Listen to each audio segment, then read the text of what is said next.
Hi, this is Scott Wilkinson, host of Home Theater Geeks. In episode 200, I chat with Gene Dolgoff, Tyll Hertsens, and Robert Heron about the past 4 years and the future of audio-video technology. So stay tuned. Netcasts you love. From people you trust. This is Twit. Bandwidth for Home Theater Geeks is provided by CacheFly at CacheFly.com. This is Home Theater Geeks with Scott Wilkinson, recorded April 3rd, 2014. Episode 200, Days of Future Past. Hey there, Scott Wilkinson here, the Home Theater Geek and editor of avsforum.com. Welcome to episode number 200 of Home Theater Geeks. Woohoo! In fact, I have here the Vuvuzela, which Leo Laporte gave me direct from the World Cup games in South Africa, and I thought I would play a little fanfare. Here we go.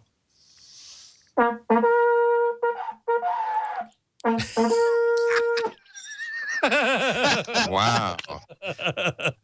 Now, you're not going to hear that at the World Cup. I guess this year it's in Brazil, and hopefully there will be a million vuvuzelas there because I love that sound. Everybody hates it, but I love it. But I'm so happy to have one from South Africa and to be able to play a little fanfare in honor of episode number 200. It's been over 4 years of Home Theater Geeks. And I'm so happy to have brought that to you and brought you all sorts of very interesting guests over those years.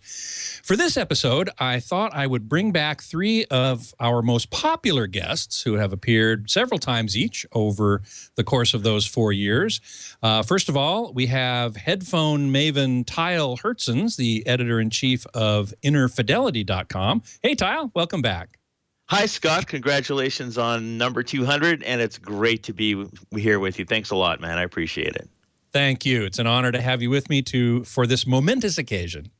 Also with us is 3D maven Gene Dolgoff, and he's got some very interesting things to say today as well. Hey, Gene, welcome back. Hi, how are you? Good to see you, and thank you so much for including me on this very important Emmy Award-winning episode. Would that it were so. I wish it were. And finally, my good friend, technologist Robert Heron, who helped me calibrate Leo Laporte's OLED TV, and plenty of other times has been on the show to talk about all sorts of things. Hey, Robert. Hey, welcome. And thank you for inviting me. And congratulations on 200 very cool episodes. So much great content. And one of my favorite podcasts, honestly. I listen to it every week. I try to anyway. Wow. Well, that's so I'm honored to hear you say that because you yourself do a podcast called HD Nation on Revision 3. And that's a great podcast, too. I really enjoy that one as well. So let's form a mutual admiration society, shall we? Let's indeed. I love you. I love you too, man. Oh. Okay, you podiatrists need to get a room. Yes, we are all podiatrists on this bus. So listen, those of you who are watching live at live.twit.tv or logged into the chat room at irc.twit.tv can post questions for any of my guests today, and I will pass along as many as I can. In fact, I really encourage you to do that because I would love to include the chat room as the 4th guest, essentially, of the show. The chat room has been so important over these last 4 years. I've always enjoyed having all of you along so much, and you always post a bunch of great questions from my guests, and today should be no different. In fact, the more you post, the happier I will be. I've got a few things to talk about with each of these guys, but really, the more you can help me out and post some questions for them to talk about, that would be really super cool. So let me start by asking each of you, you know, the show's been on for more than 4 years. We started December of 2009. And in all that time, the audio-video industry, the home theater industry has made some significant progress. So, Tyll, let's start with you. In the headphone world, how much have we progressed in the last 4 years? Certainly, we've seen a great resurgence in the interest in high-quality headphones. What's your take on it? Well, I would say in terms of the world of headphones for headphone audiophiles, I would say that the biggest thing that happened in the last 4 years is the advent of the planar magnetic headphones. So folks like Hi-Fi Man and Odyssey came out with planar magnetic headphones about 4 years ago, and now we're seeing Oppo has one. Fostex has just announced one. The Odyssey has continued to improve their line of products and has made some pretty interesting technological strides. We also had the Abyss headphone from JPS Labs, which is a $5,000 planar magnetic, and Hi-Fi Man is just about to release some new single-sided. Usually, planar magnetics have magnets on both sides. The Abyss and now Hi-Fi Man has some planar magnetics that are single-sided magnets, and these headphones they existed decades ago, but really have only been improved and looked at from an audiophile perspective in the last 4 years. So that's a pretty interesting thing coming around. Now, what's the difference between planar magnetic and quote unquote regular, I think we would call dynamic headphones? Right. A dynamic headphone is like a speaker in the sense that it's got a diaphragm and a voice coil behind it that's mounted to the middle of the diaphragm, sort of. And a planar magnetic headphone, you could sort of liken it to an electrostatic driver. It's got a mylar diaphragm, and then on the diaphragm, in either a serpentine pattern or a spiral pattern, traces are put on the diaphragm, electrical conductive traces that cause the diaphragm to move in the magnetic field that it's immersed in. So it's sort of like a mixture between electromagnetic drive of a dynamic headphone and a diaphragm, a planar diaphragm like an electrostatic headphone. Mm-hmm. And what's the advantage? Well, I don't know that there's an innate advantage. Certainly, one advantage it has over electrostatic headphones is that you can impart a lot more force on the diaphragm than you can than an electrostatic headphone can. The electrostatic force is fairly weak. You also have very high voltage situation there that needs a special amplifier, and the planar magnetic headphones can work on a regular headphone amplifier, although they tend to want a little more power than regular dynamic headphones. Mm-hmm. It's nice to have a planar diaphragm as opposed to one with a rounded surface in the middle of it, because it creates a more planar wavefront that hits your ears and acts more like sound would in the real world. The downside is that they're typically very heavy because they have a lot of magnets in it. So planar magnetic headphones tend to be the heaviest of all headphones. And are they generally more expensive as well? Planar magnetic headphones? Yeah. Well, I would say they're similarly priced in terms of high-end headphones. They're planar magnetic headphones. High-end ones you can get sort of in the $800 to $2,000 price range. But there are planar magnetic headphones, the Fostex T50RP, that's been around for years and years and years, and that DIYers modify all the time. I think they're I'm not really sure, $150 or something like that. So they're relatively inexpensive. That's not too bad. That's not too bad. No. You mentioned Oppo, and Caffeine Free Dave in the chat room is just getting here late, I should say, and asked, you mentioned Oppo, which is well known for Blu-ray players, but right. I just saw the press release as well. They're just come out with some planar magnetic headphones. Have you had a chance to listen to them? No, they're on the way. They just received their first shipment of production headphones a couple of days ago. So, and I believe maybe I'm wrong about this, but I believe they're doing a headphone amp as well. So, yeah, I believe so. I think Jason Lau, one of the main guys there, told me that he's doing a headphone amp as well. Yeah. Well, great. Okay, let me. Can I add one more quick thing, and that is to Please. say that in the last 4 years, I think because of the attention of all the enthusiasts, I do think that headphone manufacturers are now also producing better quality headphones as a whole than they have in the past. So I think that's another thing that's happened over the last 4 years. I think headphones have, in some ways, have gotten better. So that I'm very thankful for as well. Yeah, I am too. I moderated a panel at CES on the rebirth of high-end audio, and we were focusing a lot on headphones, and they seem to have led the renaissance into audiophilia, if you will, wherein in the past headphones had been sort of not very good, and people listened on speakers. Now people tend to want to listen on headphones because it's a very excellent experience. I would agree with that, although I don't want to take up too much time, but I would have a lot to say on whether and to what degree headphones are helping a resurgence in high-end audio. I think it's a bit of a mixed bag, but in general, I would say it's good. Sure, a lot of new young folks. You bet. Yeah. Okay.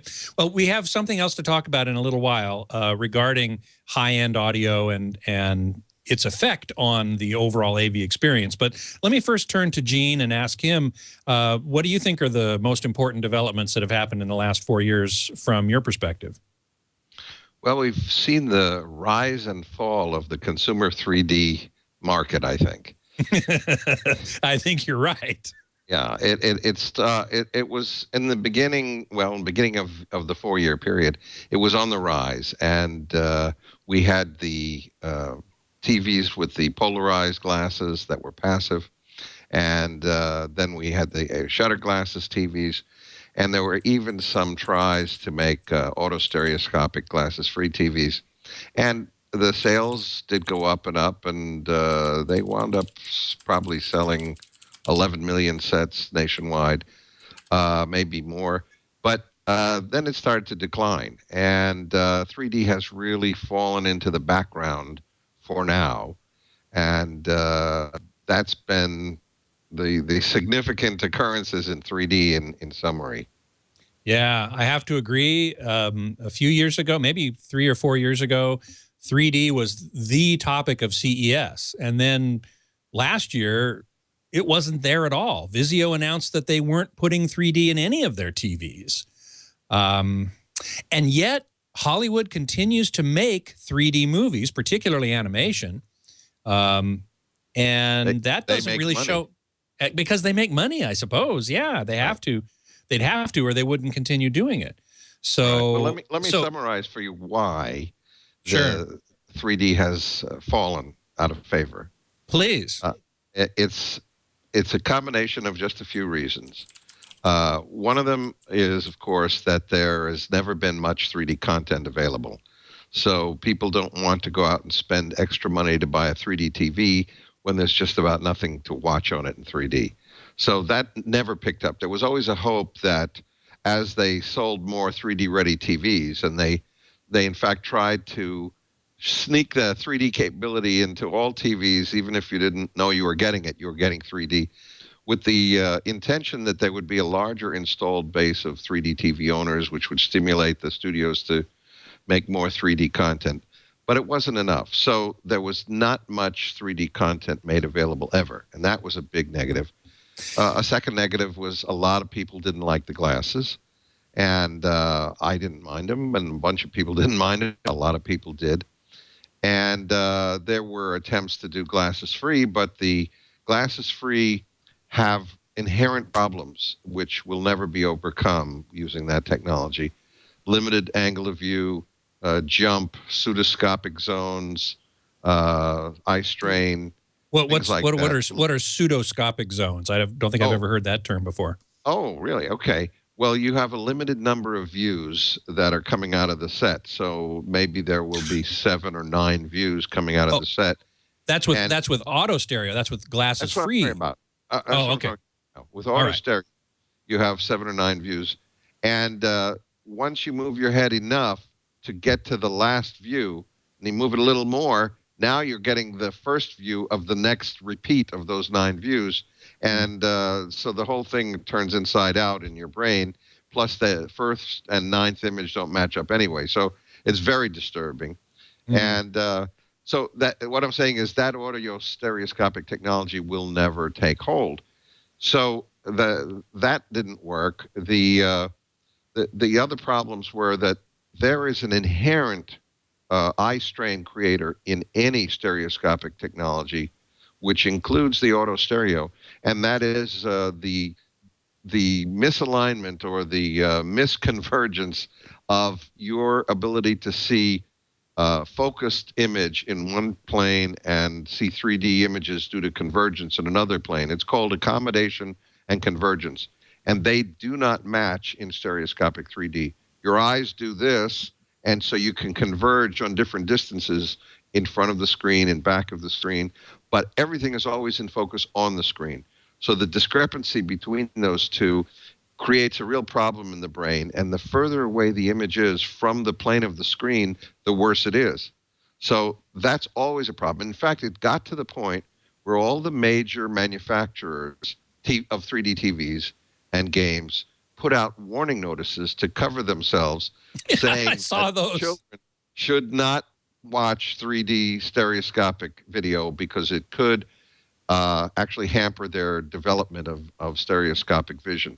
So that was a big kick in the butt to 3D. To 3D, no kidding.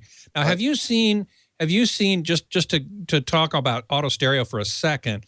There are 2 companies now working on it. Dolby is one. They've got something called Dolby 3D, which is glasses free. You look at the screen, you see 3D more or less.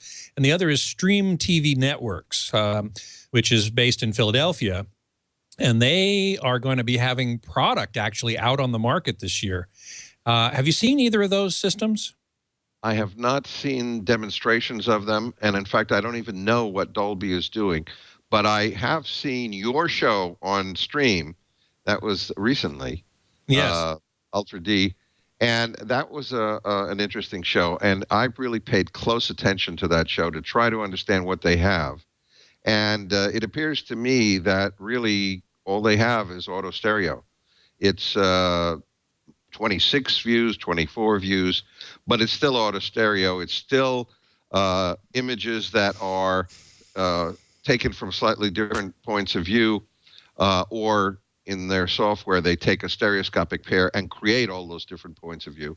I think his name was Walther, said that they had diffractive optics and refractive optics, and different subpixels are projected to different points in space. Right. They're doing what they call a light field, which is not strictly lenticular, but I can tell you. The light field, yeah, I don't buy it. You don't buy it? I don't buy it. What I was saying is I don't buy it because if you project the different subpixels at different depths, think about this. All you have to do is move your head, and now you see parallax between the subpixels, which don't match up anymore, and now you're breaking up the image, and you're seeing widening spaces, and it just won't work. That doesn't make any sense. And not only that, the distance between them in depth can't be very much. So you can't have very much sticking out or going back and have such giant spaces between subpixels. So really, I think all it is a larger number of views, but still autostereoscopic. So that means if you're looking at 2 views, you're still getting a stereo pair. You're still having the mismatch between accommodation and convergence. So that, in my mind, is never going to cut it in terms of getting around the problems. And also, there are other things that go wrong when you only have 2 images and you're trying to get a match between convergence and accommodation. For instance, if something comes closer to you and the background stays, it changes the size relationship between the foreground object and the background object, and it will also change the depth relationship. That isn't reproduced properly. And there are many other things that won't be reproduced if you're using stereoscopic pairs. So well, I'm going to try and arrange for you to see a demo of Ultra D, because I have seen it, and I was pretty impressed. Now, you're the expert. You're the 3D expert. So I would love to get your impression of it, having actually seen it. We'll talk about that offline. I would love to see it, sure. Yeah, absolutely. But I'm talking theoretically in terms of where the market's going to go. Yeah. It won't be able to catch on with a stereoscopic solution. And even though it's audio stereoscopic, it's still stereoscopic at any given moment when you're in any one position. Right. So the glasses aren't liked, and the audio stereoscopic and the glasses still have these eye strain problems. And now they're pushing 4K so they can get away from it. So these are the reasons why 3D has gone on a downward slope. Came and went entirely over the last 4 years. Well, yeah. I'm going to ask you a little later about what you see coming in the next 4 years. But first, I want to turn to Robert Heron and ask you, Robert, what have you seen as a major trend over the last 4 years? I have to say quality versus pricing is one of the big ones. That's a continuing trend across the display scene. We push for higher resolutions.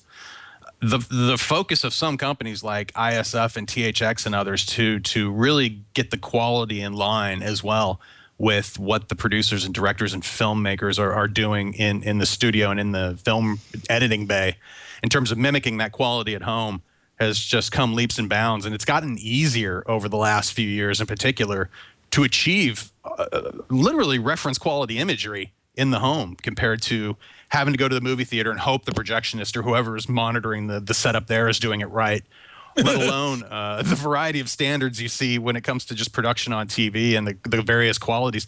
Blu-ray helped a lot with that in the last few years. We now have, like, as far as we can get at least, a gold standard 8-bit video source that we can use as a reference to compare everything else we look at. And for me, that's made a big difference. And then just working hand in hand with manufacturers to have them incorporate better factory calibrations, provide the right sets of controls for achieving this image quality that we want, at least if you know what you're looking for. Or if you just want to recreate that cinema experience as closely as possible and enjoy that in the home. Then for me, I just want to make sure that I am sucking out every bit of detail from the source material I have available to me and seeing it as much as is, especially when you want to do comparisons between different products as well. It's nice to have reference quality display systems, let alone ways of delivering it to us.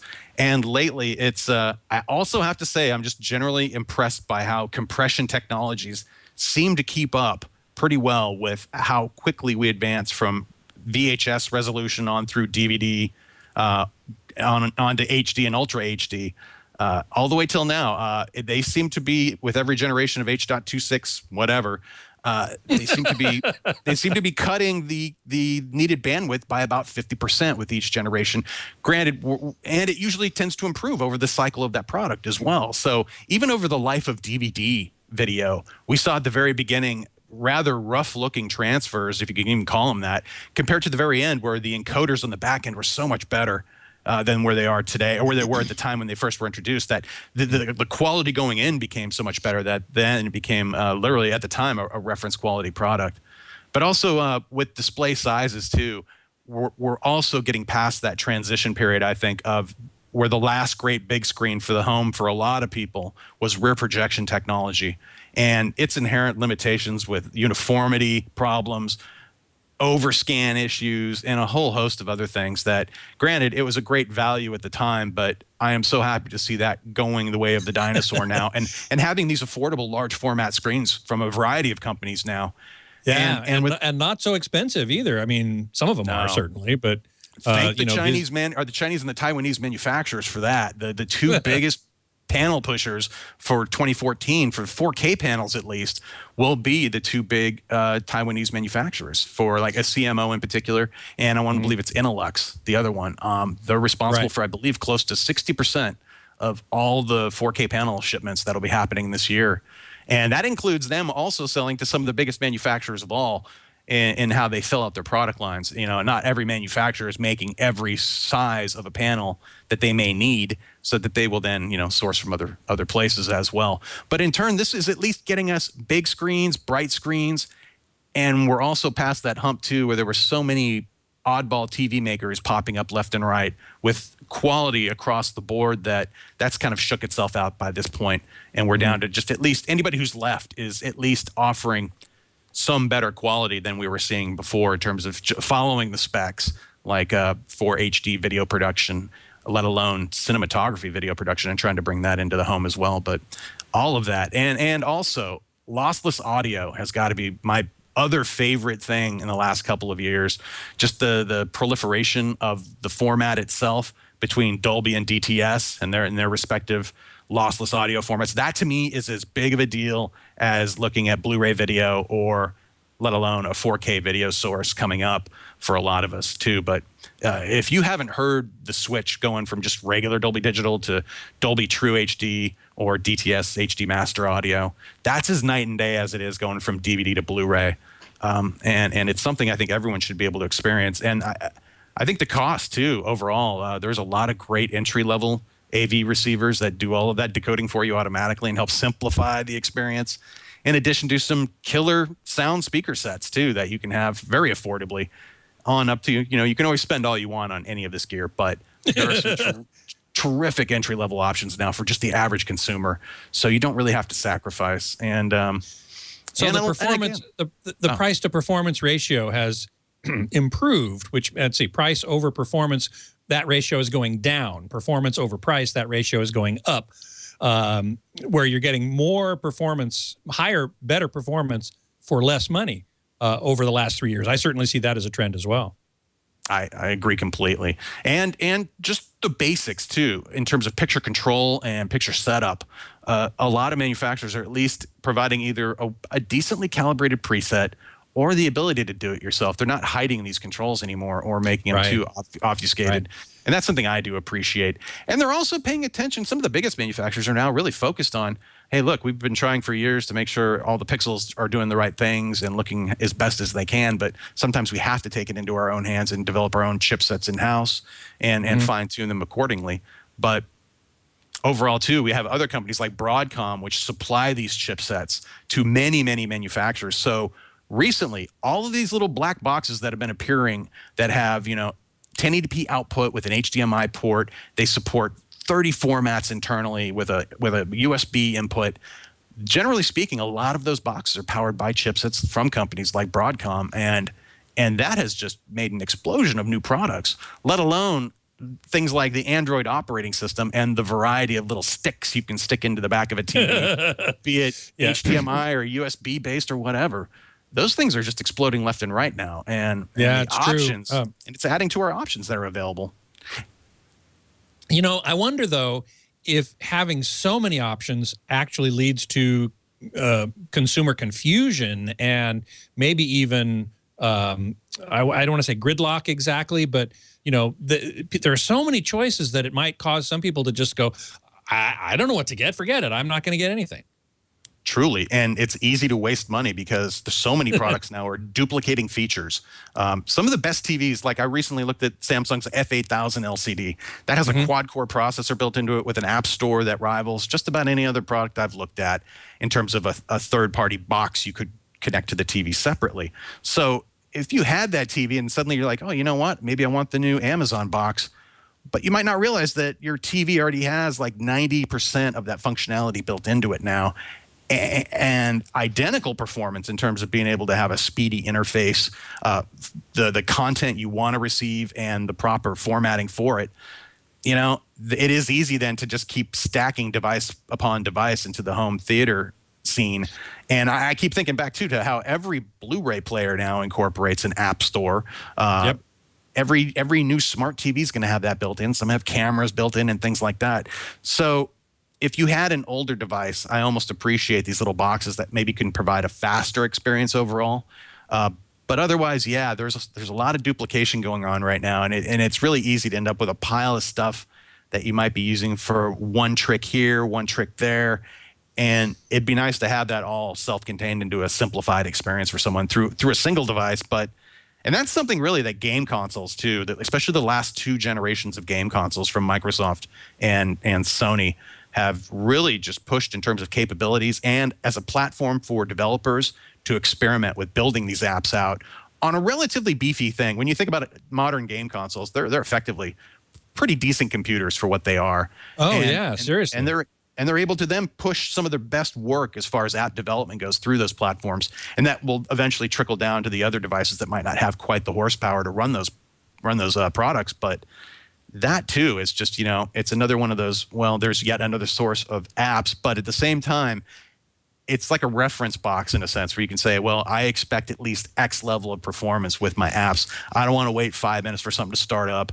I don't want to wait, the stream to take 2, 3, 4 minutes to go from standard def to high def.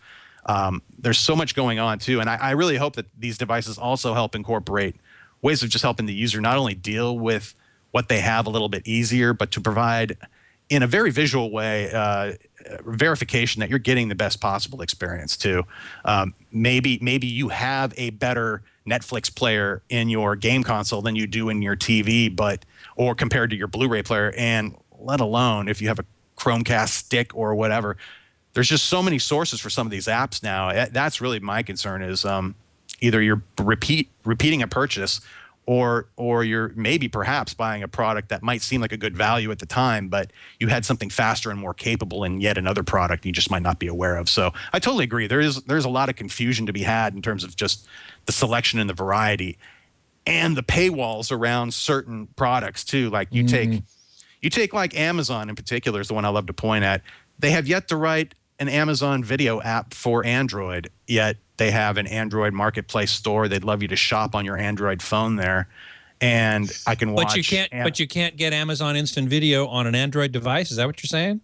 Exactly. Oh, except for probably Amazon's own Kindle devices, their Fire devices in particular. I believe or the brand new Amazon Fire TV. Exactly. Which is this new little box that competes directly with Roku 3 and Apple TV. And those are heavy hitter companies that have good interfaces, decent performance, similar remote systems, and yet another $100 box that's becoming pretty difficult, in my eyes at least, to differentiate from its competition. And gaming is one part of it. Amazon is going to provide a $40 game controller with theirs, but anybody building one of these similar boxes could do something just like that. And that remains to be seen of how popular that can become. But for me, it's all about the streaming video sources. And to me, as someone who's trying to get away from paid subscription TV services and going to more of internet-based streaming video services, I'm really looking forward to that. And this is my first year where I've really kind of jumped ship from cable or satellite and just tried to do it all online. And it's been an interesting trip so far, and I'm looking forward to seeing how the rest of the year pans out with some of the services that are out there now and how they improve. Right. Well, this is certainly one of the big trends that have happened in the last 4 years is the move from cable and satellite to online service. And I know that you're working for yourself to try and get away from those older technologies and look online. What is your impression of the comparison of quality of the streaming content versus the broadcast content? With all the streaming services, in particular for sports and video programming, at least the sports programming, like, for example, MLB TV's app and service, that gives you about a 720p-ish quality stream. I in general see 720p-ish? Yeah, I see more pixelation and more compression in those sources than I do others, but it seems to change a little bit with every software update too. So every time they update the package on there, it seems to get a little bit better. And then I'm also at the whim of congestion during peak traffic times as well. It doesn't matter how fast my home internet connection is. If me and a million other people are all trying to watch one specific thing at the same time, that can hammer just about any network I'm aware of, and sometimes it can cause a system to fail. So that's something you typically don't run into as often with your paid TV services, where you're either getting a signal from space or from your cable wire coming in through the wall. But those are some of the issues I'm running into as well. And going forward, I still see Blu-ray as the best quality video, period. I mean, you just have such a bandwidth bucket there in terms of about 40 megabit compared to what the average sustained, if you wanted, compared to what you could do over the internet. Which most people do not have 40 megabits sustained, at least down, let alone up. So those are the big deals for me. I mean, Amazon 4K video, there are some clips out there already you can take a look at, but that's just a lot more bandwidth, and I think a lot of it will depend in terms of overall quality. How these players, in terms of the internet service providers and the peering agreements and all the other, deals that go on to make those services work, how will that play out in terms of, it is basically, if you want to supply video on the level of a Netflix, are you going to have to pay all of the people running that last mile of fiber or cable into a person's home in order to ensure adequate bandwidth for the provided service in general? Because right now it seems like, well, the minute that Netflix coughed up to Comcast, suddenly all the problems went away in terms of prime time viewing. Suddenly it wasn't an issue, and Comcast is like, yeah, we probably have 5 times more bandwidth we're just sitting on, but as long as we can charge you $60-$70 a month for an internet connection, that's the way it is. And if money is no object, so be it. But so fine for a lot of it people, is for most people. Yeah, for a lot of people. Yeah. Hey, Tyle, Robert talked about the emergence and growth of uncompressed audio, which I assume you would be able to hear very easily on headphones. Do you agree that that's another important thing that's happened over the last 4 years? Sure. I mean, it's I think there's been a lot of work done with the audio on the video side, and DTS and all those folks are doing some really terrific stuff. And Scott, did you see that study that DTS did about listener satisfaction to video program material on tablets?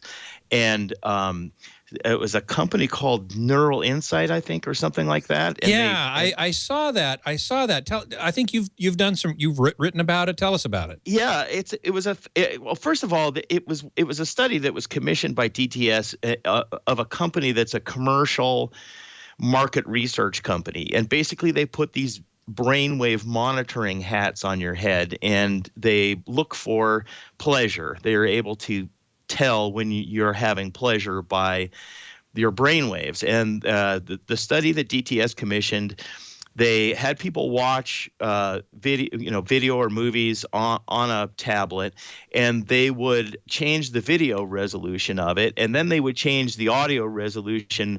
In this case, they were changing from I'm not really sure what it was, but it was some relatively compressed audio to DTS Headphone X, which is a pretty large jump. And what they found was that as video resolution changed, there was virtually no change in viewer pleasure. But as audio performance changed, there was a significant change in viewer pleasure. Now, I would say the study's a little bit biased because because of the way it was set up, and it was set up specifically for DTS. Right. But it does seem to me that there's something very, very different about our visual system and our auditory system. And Robert was the name of your other guest on the 3D television? Oh, no, it's Gene. Gene, he was talking about eye strain having to deal with the 3D-ness of the television. And there were some very technical, very objective things that he could say about what your visual system was doing and how it was having a difficult time with that technology. On the other hand, if you think about it, in your acoustic sensory system, you're is fairly soft. I mean, people listen to really crappy MP3 formats all the time, or boom boxes, and still get a great deal of enjoyment out of it. And I think there's this sort of decoupling between objective performance and the nature, the quality of the stimulation, where video has a very objective character about it. What you enjoy about it is conscious, but audio has this subjective part of it where you may not even know how well you're being pleased or not by it, or it's a very, very strange thing. And so I go ahead. Yeah, I was going to say it is a very strange thing. I wonder if you're aware of some studies that I heard of. I've been trying to find them, and I haven't been able to yet. Maybe somebody in the chat room can point me in that direction, of the emotional impact of MP3 versus uncompressed audio. And there are many who believe, and there are some studies I believe that back this up, that MP3 audio has much less emotional impact, that people feel much less emotional resonance when listening to MP3s, a highly compressed audio, as opposed to uncompressed, full-range audio. Have you heard of this?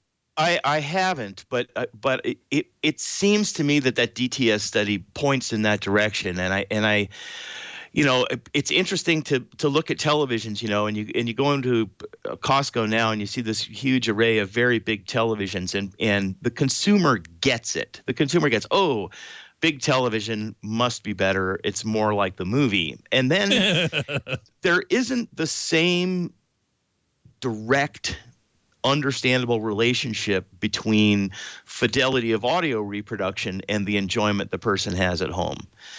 So I think it's going to be an interesting thing to see how the relationship between audio and video play out over time. And I'll add in this, just to stimulate a little more conversation with your other guests, that one of the things that's happening now is Apple is patented and looks to be producing sometime in the relatively near future earbuds that have biometric sensors in them for temperature and sweat and all that kind of stuff, but also have accelerometers and position sensing detectors that allow them to know where your head is moving. So the phone knows where it is because of GPS and sensors in the phone. You look at the phone and there's a facial recognition, and then you can say to the phone, "What's over there?"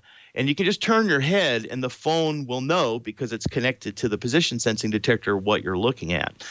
So there's some navigational things and interesting things that happen. But one of the things that happens as soon as position sensing detectors are common in headphones is that you may be able to get input for head tracking of changing of psychoacoustic localization during movies. So you can have the thing that most allows you to believe psychoacoustic cues that are trying to synthesize surround is the ability to move your head relative to them, those cues, and have the cues change. And of course, on headphones, you can't normally do that unless there's a position sensing detector. So this reminds me of the Smith Realizer, which is a box that simulates the sound of a surround speaker system around you, and it has a head tracker on it that when you move around, the virtual speakers seem to stay in the same place. And I wonder if this development from Apple, putting positional sensors in the little earbuds or whatever, might lead to a less expensive version of that. This is kind of what you're talking about, right? Well, absolutely. And as soon as they put it in their earbud that they package in with their product, what will of course happen is there will be aftermarket versions of this that you can attach to a headband or something like that and get into the cable so that the iPhone or whatever it is can receive the information, because obviously this information is going to be going down the cable. So I would suspect that as soon as Apple starts actually producing this and it comes out, that you'll see aftermarket devices and headphones that start having these type of functions in it. To me, So going back to one of the things that's being said here, back in the day, a stereo system was 2 speakers and a bunch of stuff in your living room. And now that's kind of gone. Well, now we have a big TV in our living room. But with Retina display iPads and you're holding it this far in front of your face, well, you know, that's as big as a big screen TV out there. Are we not seeing large movements of media consumption going on to tablets?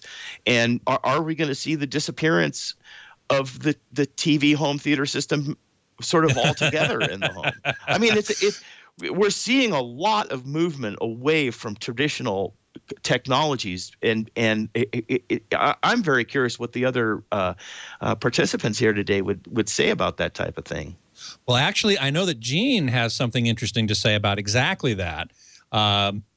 Gene, when you sent me a video of what might be something like the next generation, a reference that I'll talk to you about here in a moment. Set this video up for us, and then maybe we'll play a minute or so of it. Okay. One of the directions that everything is going in is to include what's called augmented reality, which means that you can see reality, and superimposed on that, which Google Glass is sort of doing, is some other things. So superimposed in the real world. So this video shows you, take a look at this. This is an actual mall in Dubai. And these people are in the mall. And before I tell you what's really going on, just take a look at some of this. It's quite remarkable, actually. Those of you, by the way, the people who are listening to this podcast after the fact won't be able to see this, unfortunately. So I'll do a little bit of a description here. We're looking at a video of some people in a mall, and a dinosaur walks by, and a cheetah walks by and lies down, and the kids that are looking at this are quite fascinated, of course, and trying to pet the thing. But it's not really there. There's a rhinoceros that comes in and kind of pokes around, and the kid's getting a little scared, and his father's saying, no, it's okay. Don't worry about it. It's not really there. Yeah, it's an amazing illusion. But what's happening is the dangerous animals are superimposed on the reality. Now look at this dolphin or shark. Dolphin that comes right out of the floor. Yeah, comes out of the floor. But notice they're not looking at the dolphin. They're looking towards us. And so really what they're looking at is a screen that shows an image of them and superimposes these images. So that guy who's got his phone, look at the clouds forming now. There's a cloud forming overhead, yeah. Yeah, and there's a guy standing there who's filming this whole thing, and you can see him in the back there holding it up.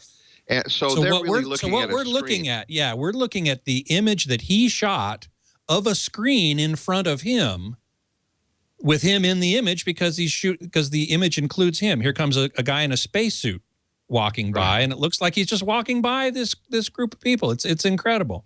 Now watch this guy. He's going to walk through the astronaut. Oh, that's right. He chases after his little kid. He just walks. Look at that. Yeah. so all of a sudden he goes under the astronaut and it passes through him so he can get his son back. This clearly reminds me of the holodeck in Star Trek. And I wanted to make sure to let everybody know that recently on, I think it's StarTrek.com, there's an interview with you, Gene Dolgoff. And the reason that they interviewed you was that you were the one who suggested to Gene Roddenberry the idea of the holodeck. Right, and explained to him how it would work. And so they used it in the Next Generation and so on after that. The holodeck, of course, is the ultimate consumer display theater product, and we all want to have that. And one day that will be available, but we're moving in that direction. And at another time, I can talk to you about how it will work and technically, and what are because there's lots of questions about, what happens if you drink some of the holographic water and then you go out, do you still have to go to the bathroom? Or, so many questions. And I can answer these things because I understand how it works. But let me just bring us a little closer to the present and tell you about the future of 3D, the near future of 3D. Please, because I don't think we're going to see the holodeck in the next 4 years, are we? No, certainly not. But I'm now going to go out on a limb and give a directive to the world. The problems that have to be solved, which they are already solved, but they have to be incorporated into a 3D product. There are 4 issues that have to be incorporated. One, of course, is you get rid of the glasses. People don't like that. And if they're going to be in a group experience, which is more fun, instead of having a little tablet that you hold, you have a big screen in the room and everybody's watching that together. So they want to turn around and see each other's expressions. The glasses get in the way of that. So they want to get rid of the glasses. Second thing is you have to get rid of the mismatch between the accommodation and the convergence so that whatever you're converging on, you're focused there. And that'll get rid of the eye strain issues. That's the second thing. Now, the third thing, which is very important, is we can call it the sweet spot problem, both horizontally and Z direction. So, for instance, there's only a limited amount you can move back and forth on today's Autostereo displays. It's got to be more. It's got to be a nice wide angle of view, maybe even several feet that you can walk around the room and see it. So you need a wide horizontal field of view, but also you need a wide Z direction capability. Right now with Autostereo, you have to be at a certain distance from the screen to get the proper 3D perspective. If you go a little closer or further away, it starts to fall apart. You start to get the wrong kind of 3D, and then you get no 3D. So that has to be fixed. So that's a sweet spot problem, both in Z and in Y. And then you have to have something that I discovered, simultaneous planes. That means that you have to be able to see objects at different planes that are converged differently simultaneously that you can change by changing your convergence. So in other words, if you're looking at a foreground object, and that's, by the way, very important, there's got to be a lot of objects popping out of the screen. That's what people want to see. And nowadays with Autostereo, the more it comes out of the screen, more eye strain you have, and so that's no good. But if you cancel the problem of mismatch between accommodation and convergence, the more out of the screen, the better, because the more participation you have with the scene. You want to be able to move your hand through objects. That's important. But also, you got to have things at other depths at the same time. And what happens is, if you're looking at an object at one depth, it'll be sharp, it'll be a single image. Stuff at other depths will be blurry and double image. That's part of reality. The stereoscopic 3D cannot reproduce that. So you have to have that. I have heard that complaint before, that that the director or the director of photography determines what you need to focus on by what is in focus, and things elsewhere are out of focus, and you can't change that. Whereas in reality, of course, you can. Right, and that it's not just a preference. Our sense of reality requires the ability to keep switching back and forth between one plane and another plane and another plane, and we do it constantly, unconsciously, and that gives us a sense of reality. If you don't have that ability, you don't sense that this is reality, and it actually gives you eye strain, because if you're converged in too narrow a distance, your muscles are holding your eyes at a certain angle, and any muscle that you hold at a certain tension for too long will start to hurt, and toxins build up, and it's not like real life. So those problems have to be addressed to make a successful 3D system. And I've addressed them, I've already solved them, but so have other people. And of course, you know that the best way to do this is holography. Holography solves these problems. All of these problems are solved with holography. Problem with holography is the bandwidth is way too big to be able to send that to somebody, or even if you had a Blu-ray player, it's too big. You need to do something different. And what they're doing now, like for instance MIT Media Lab and so on, they are trying to reduce the amount of, like they give you 2 eye holes in space, and the holographic information is sent to those places. And if you move your head, they do head tracking. So they're really not giving you all those angles of information, because that would be too much. But that's still not quite good enough. And the solution, which I've found, is hybrid holographic. And I believe you were at my office and saw one of our early prototype systems. Isn't that right, Scott? I did, yes. I was at your office, and I did see some of those prototypes, and they're quite remarkable. If the image floats in the air and you move your hand. The image floats in the air, yeah, exactly. But it is still within a very well-defined, bounded region, not like the holodeck, which is basically all around you. Right. But again, as you say, we're looking now a little nearer term.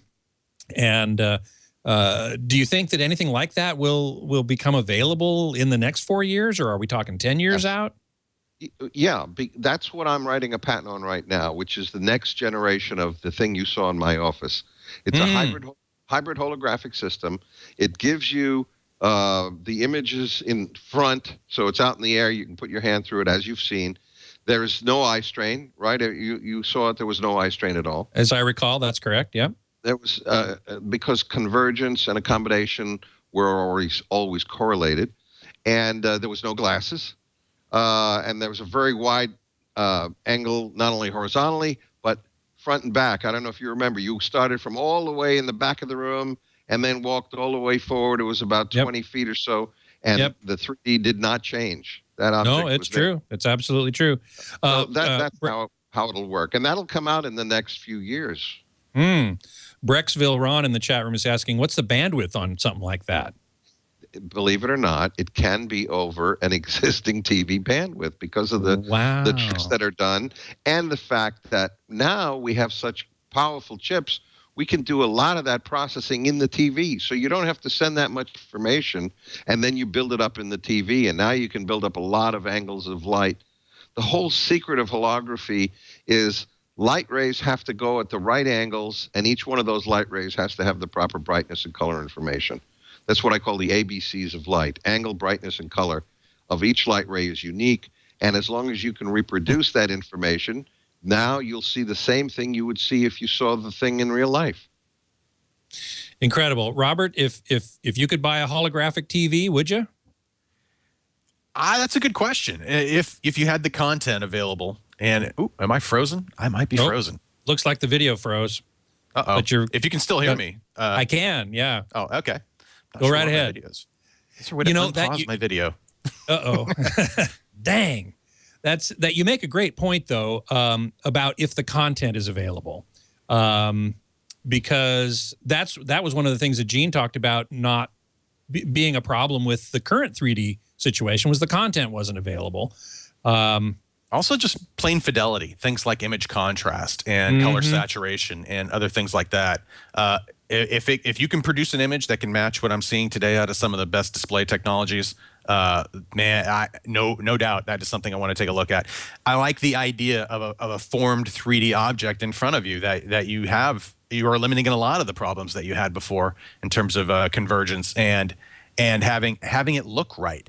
I remember we did a trip down to DreamWorks down in Los Angeles, where we spent time with one of the 3D engineers, where they said their time now is just spent mostly making sure that the eye isn't doing bad things in terms of depth calculations and where objects are placed on screen. And it's become artistic intent at this point as to what they want you to see. It's not real in any way, shape, or form. You have that single plane of view, and if you're not paying attention to that, or if you get distracted just even for a moment, that increases the amount of strain and stress that you're having in the viewing experience. And as soon as those things go away, and as soon as I can have something that looks even close to what they're doing as far as, Star Trek-ish or holography, that has a lot of compels me beyond a lot of things, especially for gaming or anywhere where you're dealing with high speed imagery, where you're not necessarily, looking for every stinking pixel defect you can find, but more about just immersing yourself in the content. And anything that can get us to a point where you can have a truer 3D experience in terms of an object, you can really change the depth at will and look around, even if it's for a couple extra planes. I think that would go a long way toward helping what's going on right now. And just the other thing that they are currently doing with today's 3D systems is providing that dual view experience for two people. Rather than have a single 3D image that everyone's experiencing, you have multiple 2D images based on the refresh rate of the screen. And that's something that's available today that's using the existing technology that can further just the use of the product in a way but you need to still wear glasses. That is true, and that likely isn't going to go away until we have something else. I have yet to be very impressed by any of the glasses-free technology that I've seen, but hopefully that will change. And hopefully so. Robert, that's why you have to see our prototypes of our quasi-holographic system. No glasses, no eye strain, and now you can move. The image comes out, and you can move your hand through the image. That's much more real, and I think that's got to be before it's accepted widely by the public and by the studios, who will then say, okay, this is good, let's make content for it. And plus the ability to create the 3D in the TV set with the high amount of chip capabilities that will allow it to be sent as a lower fidelity signal and then bumped up to the proper 3D and fidelity in the set. That sounds awesome, Gene. I also look at it too from a perspective of if 3D as it currently exists works best if you have two eyes with very similar capabilities. If you have one eye that's a little bit different than the other, or you have any kind of other vision issues too, that's where you almost need something like a holographic system. That's right. With stereoscopic, you're stuck. One eye's view is so critical to the other eye's view. You can't move your head and get a sampling of different information. But with non-stereoscopic, you can. Gene, is there a way to take existing 3D program material and put it together in such a way that your holographic system can display it, even though possibly not as good as material definitely. that was created directly for it? Yeah, it's due to the processing power that is now available. That allows you, because once you have a stereo pair defined, you now really do have a depth map of most everything in the scene.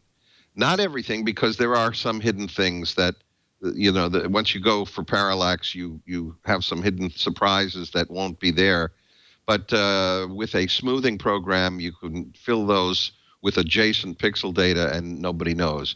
But you're not going to bring into focus the stuff in the background, though, right? Because that's out of focus on the original material. No, you can. Once you have a depth map, which says these things are 3 feet away, these things are 3 feet 1 inch away, this is 6 feet away, whatever. Now you can create the light rays going at the right angles. So what I'm trying to explain here in too little time, it is the light rays going at all these different angles that allows your eyes to focus on those light rays and see things at different distances and have them be in focus. That's how the light field camera works. Except for the fact that, as Tyll pointed out, the director has made a decision in current existing 3D material on what is going to be in focus and what is going to be out of focus. So even if you have a depth map that says this thing is behind this other thing, the thing that's behind it was shot out of focus compared to the thing in front of it. So how can that then become in focus?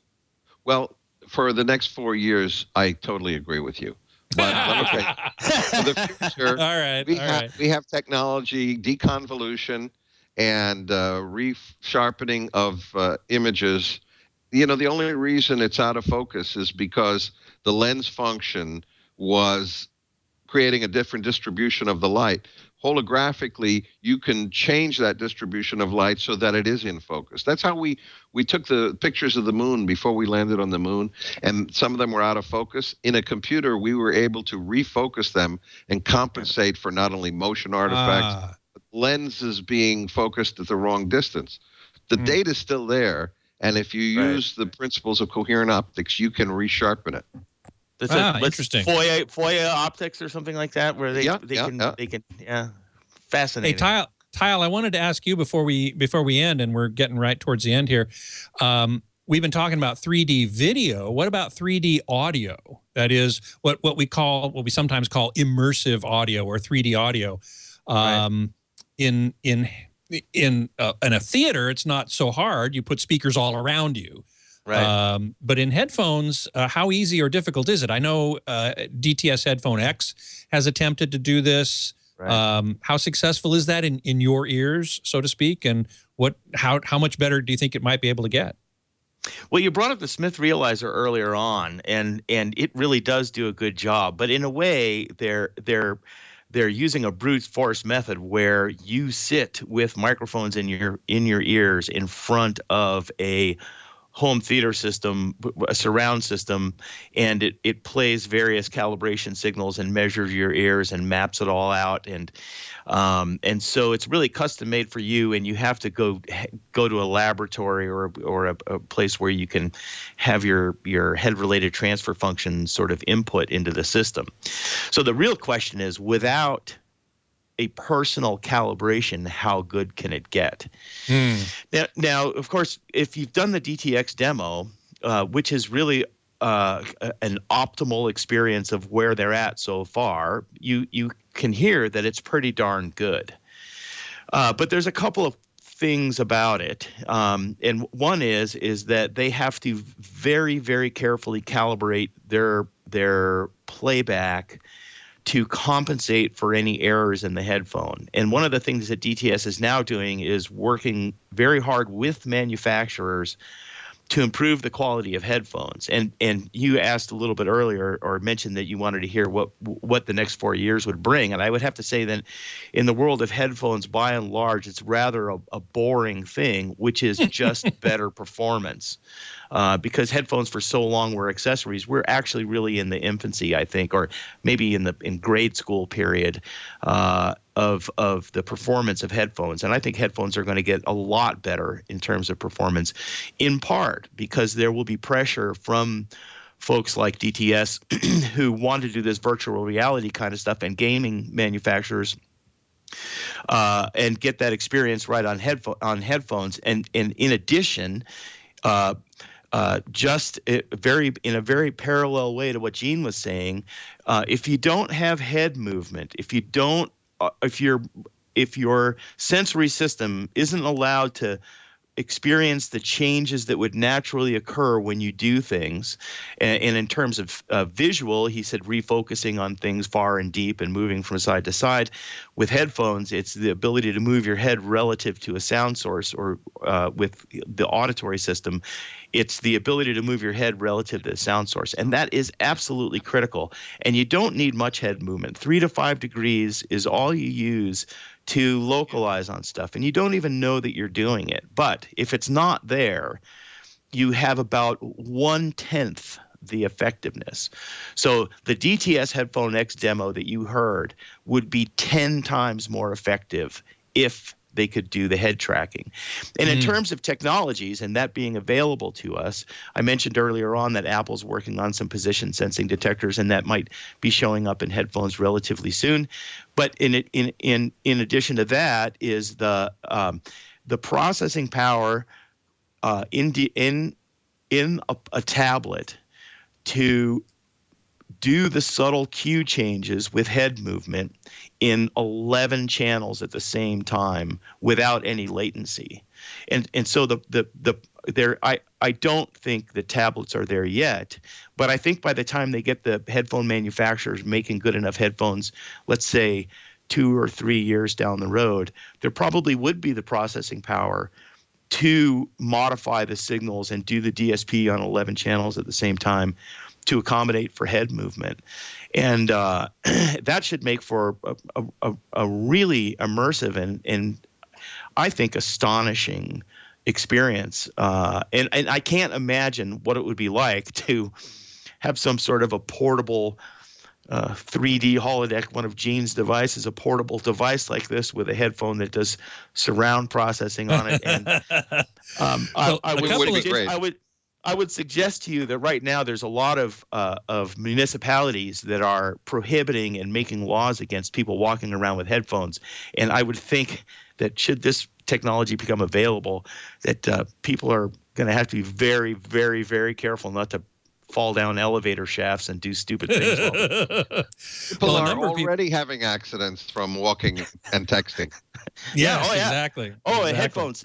Headphones are being banned in municipal light rail stations in many, many places in the world. And when I do my headphone news feeds 2 or 3 times a month, people are killed by light rail trains because they're wearing headphones. So I want to, before we end, be careful out there, folks.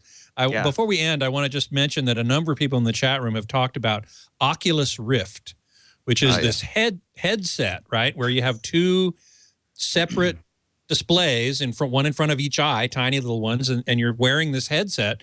I'm sure I don't know if it has earphones in it or not. It might. The company was just purchased by Facebook of all things, but that may be for something like $1 billion. Yeah, $2 billion. And they're $2 billion. Yes.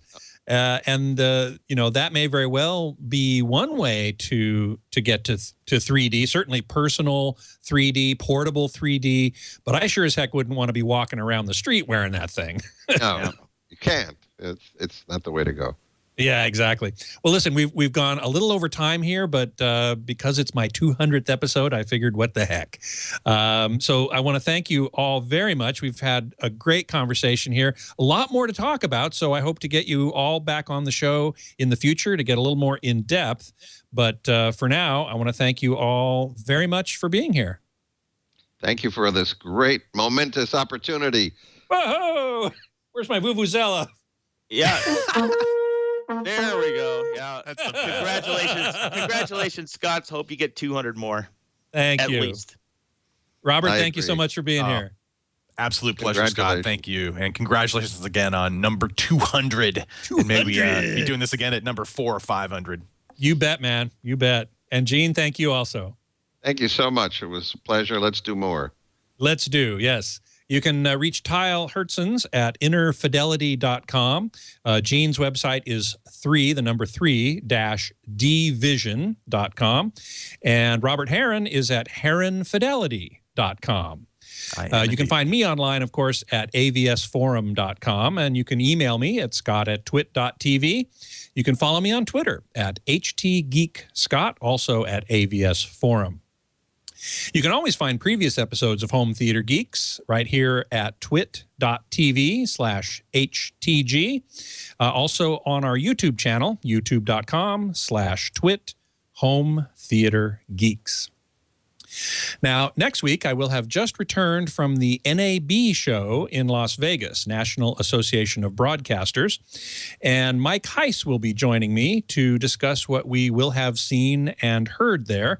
And if I can rope in one or two other people who aren't still already at the show on that Thursday, I'll bring them along too, so that we can talk about all the great stuff that is coming out of the professional content creators realm. I'm going to be looking especially for 4K UHD information, not only about the number of pixels, which is kind of not that interesting to me, but high dynamic range, wider color gamut, greater bit depth, all the other things that I think are going to make UHD really something special. So I do hope you will join me for that. Until then, geek out.